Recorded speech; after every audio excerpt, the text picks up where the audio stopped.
The Incredible Hulk Ultimate Destruction, despite all the years that have passed, remains the best Hulk game simply for the fact that it is a love letter to every fan. Radical Entertainment has done a great job at delivering a game where you could truly feel like the Green Guy. It's great fun to tear apart the city and wreak havoc. Players could use the environment to their advantage as Hulk could grab hold of anything that may prove useful to him, including innocent civilians too. At times, the game gets challenging with the army and every force teaming up to take down Hulk. Luckily, as you progress you get to learn new abilities that will help you thwart any danger that threatens the Green Guy.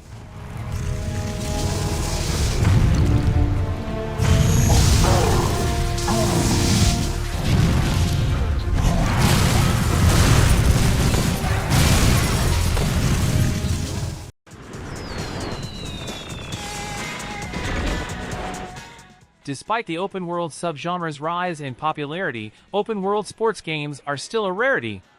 This is why SSX3 is still a delight to play today, as the game lets players simply ride about the mountain slopes on their snowboards before taking on events. SSX3 was published by EA Sports Big, a label that was used by EA throughout the 2000s for extreme sports games that cared little about realism and just focused on over-the-top fun.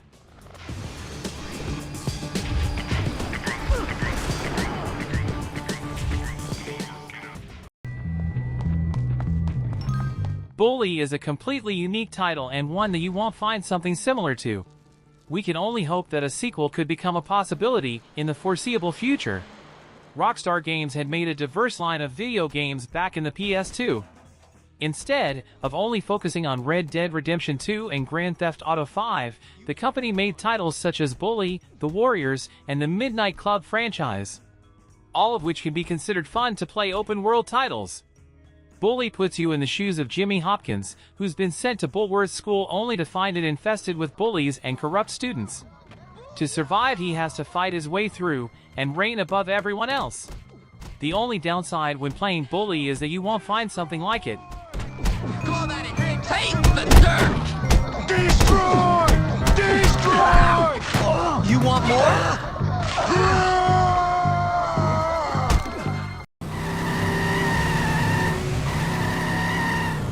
The Simpsons Hit and Run remains one of the best games, based on the critically acclaimed cartoon series, The Simpsons.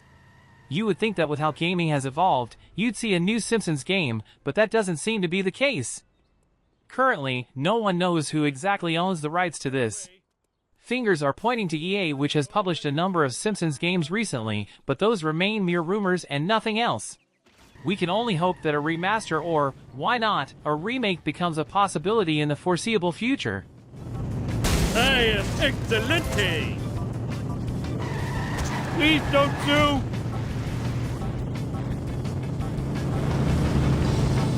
Just a few more. So long, suckers! Ow! My neck! Looks harder than it is. You jerk, I have puppies in this car. The Grand Theft Auto trilogy on the PS2 was and still remains one of the best games to ever set foot on the platform.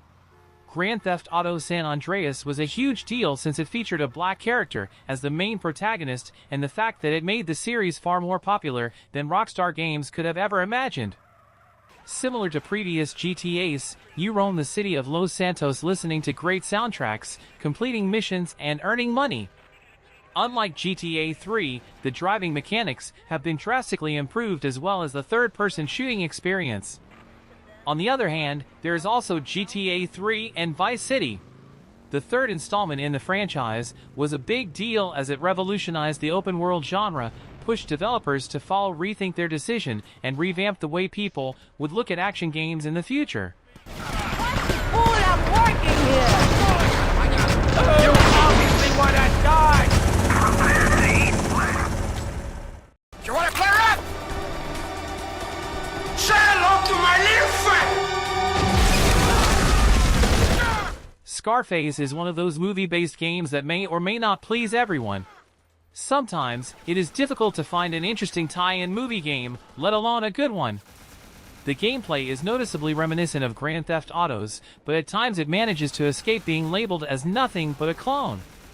In Scarface, you take the role of Tony Montana in his attempts to reclaim control of Miami's drug trade. To do so, he has to obliterate rival gangs and regain his own reputation in the criminal underworld.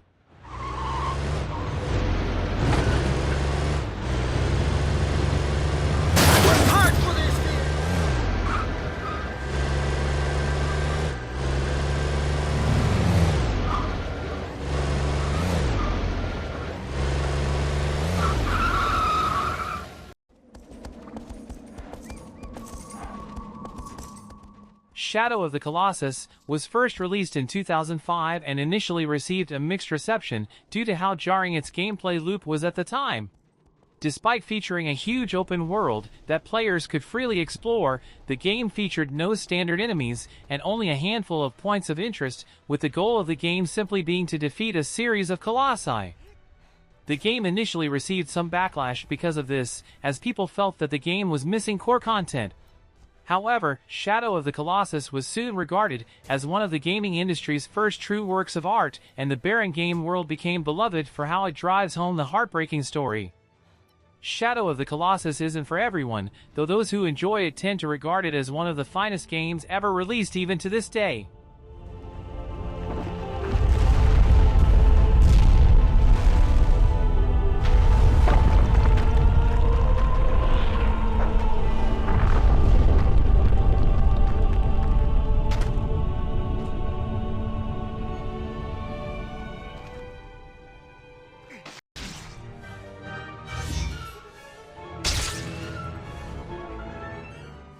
Movie tie-in video games played a significant role in the sixth generation of home consoles, with countless major film releases receiving a video game adaptation.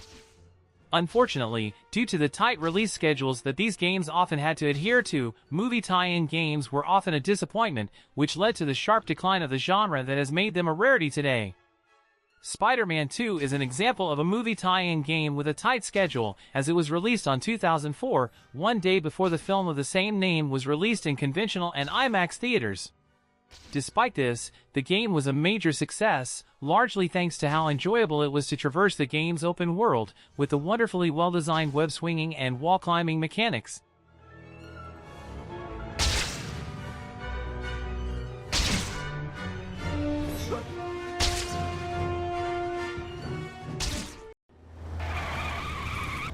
Mercenaries' Playground of Destruction was developed at a time when every publisher wanted to compete with Rockstar's juggernaut Grand Theft Auto.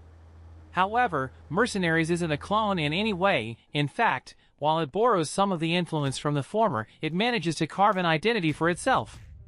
If you can't have enough of games where you're the embodiment of destruction, Mercenaries' Playground of Destruction has got your back. For fans of chaos and putting everything on fire, Mercenaries' Playground of Destruction, as well as its sequel, World in Flames, is a title you shouldn't miss.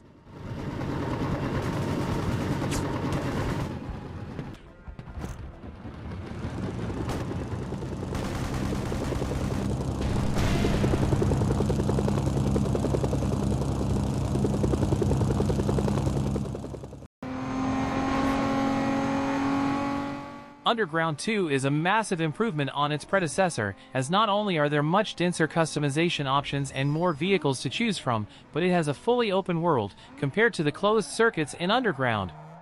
The game also encourages free roaming and exploration, as the different garages and customization stores aren't pinpointed on the map until they're first discovered. It's one of the most satisfying moments in any free-roaming video game, when players randomly find a garage in the dead of night. And the Riders on the Storm remix featuring Snoop Dogg, which plays every time the game is booted up, is ingrained in every 2000s kid's memory.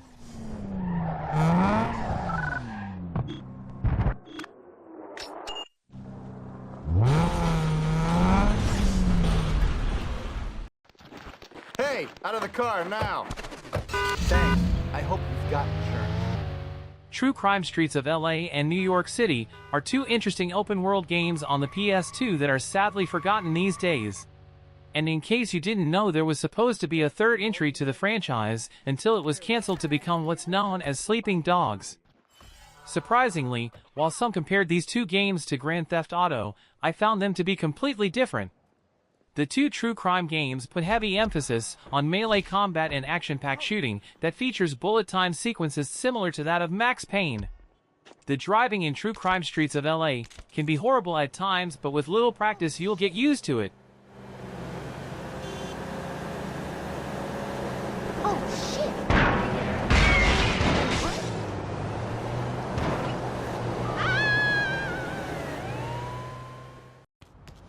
I don't remember inviting. I'm gonna make you cry for your mommy. 2006 was a huge year for games based on decades-old gangster movies. But though it was a strange and oddly specific trend, some great games came out of it. Along with Scarface: The World Is Yours, the year saw the release of The Godfather, based on the gangster classic of the same name. A deleted user might have been the game's biggest fan, as they played it on every platform it was ported onto. The game follows a non-movie character but features a similar story, as the player seeks revenge on his father's killer. And at the same time, players rise through the gangster ranks by collecting VIG and protecting local stores in an open-world New York.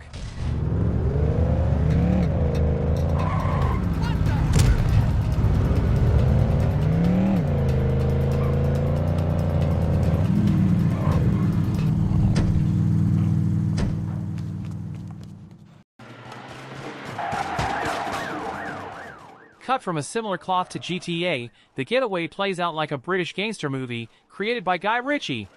The story is split into two parts, initially following a bank robber and then shifting focus to a detective.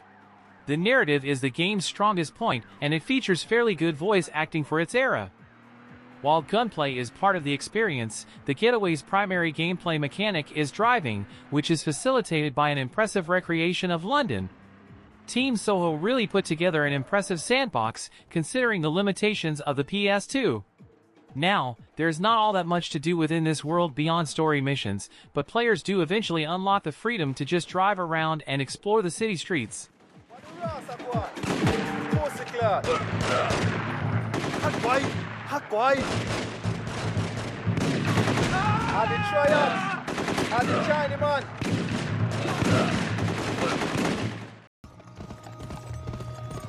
Just like the genre of movies, Western video games aren't all that popular, but every now and then, an amazing and ambitious Western comes along that gamers can't ignore.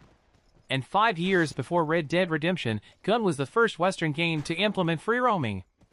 A deleted user simply calls the 2005 release phenomenal, and they're not wrong, as the graphics looked great for their time, it featured an engaging story, and the role-playing aspects of the game were so advanced. While Rockstar is hugely influential in the world of gaming, there's no denying that the developer was definitely inspired by Gun.